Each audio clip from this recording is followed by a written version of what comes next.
Yes, just a couple of other things from our newsletter that we've done over the past year, where we've had quite a few climate programs. Now, again, notice the inflammatory language, a climate warning. Why should flowering plants be a warning?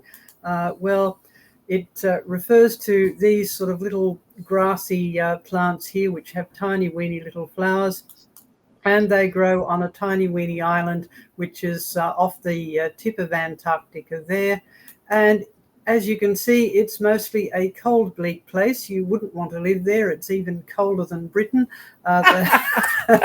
because they have snow all year round there. But you can see a few green patches there, and they've noticed over the last few years their green patches are growing.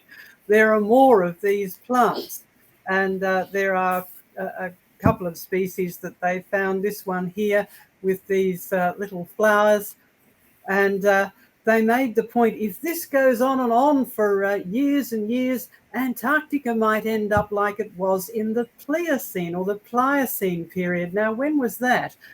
Well, according to the evolutionists, it was a couple of million years ago, I think about 2.5 to 5. I'll let you geologists who know the evolutionary timetable better than I do. But anyway, supposedly a few million years ago, Antarctica had green flowering plants. Why is that a problem? Why do they have to use all of this inflammatory language? And anyway, what was going on back in the Pliocene? Who was driving around Antarctica in a 4x4? Or even grazing cows there, producing lots of methane. And speaking of cows, this was a quirky, funny story that we just had to report. And have you heard the latest climate control scheme? Well, it's not a lot of bull, but you could use another word about it. And we're not making this up. Here is the report from Science, their news service. That's the journal Science, but they have an open access news service to everyone. And there we are, barnyard breakthrough. Researchers successfully potty train cows. They were trying to train cows to pee in the right place. And again, we're not making this up. This is the journal article from Current Biology, which is a highly prestigious journal. If you get an article in here, you really do have boasting rights in the science community. Learned control of urinary reflexes in cattle to help reduce greenhouse gas emissions. Honestly, we're not making it up.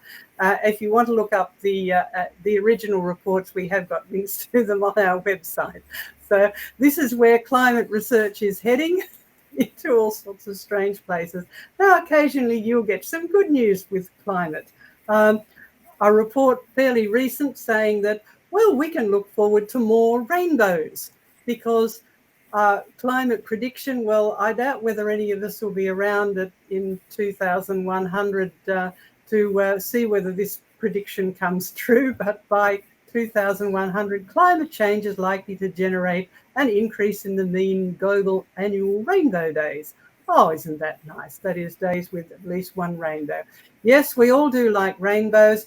And the scientists who wrote this up made a point that rainbows do have cultural significance.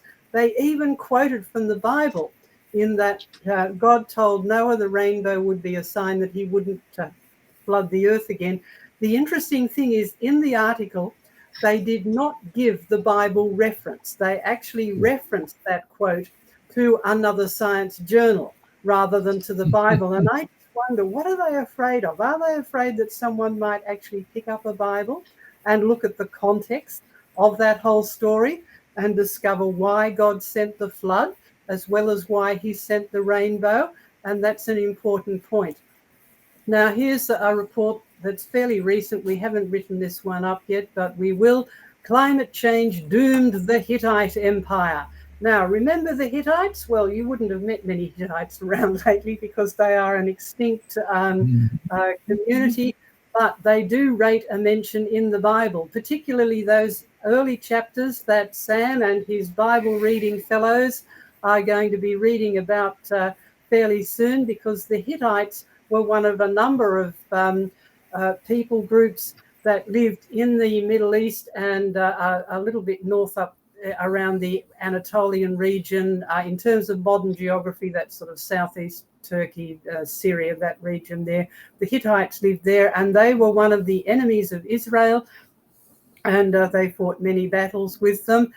And the climate story is relating to a study of tree rings, actually, and they found evidence that there was a severe drought back in about 1190 BC. 3 years of minimal rain could have forced the ancient civilization to abandon its capital. Now, 3 years of minimal rain, that's not a drought, is it? I mean, not to Australia. That's right, yes, okay. And perhaps triggered the empire's ultimate collapse. Well, what really caused the empire to collapse? And who is really in control of the climate at that time?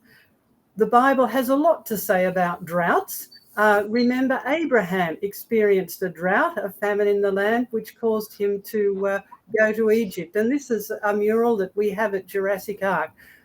People accuse Bible-believing Christians of being climate deniers. No, we don't deny climate. There's plenty of it mentioned in the Bible, as well as from our own experience and from our own research. What we do deny is who is in charge of it, or the claims of who is in charge of it. We know who's in charge of it. Right? The Lord God, the Creator, is in charge of it. And so we need to ask, why did the Hittites really die out? Was it because of drought, or is it because of the one who was actually in charge of the climate also had something to do with the demise of the Hittites?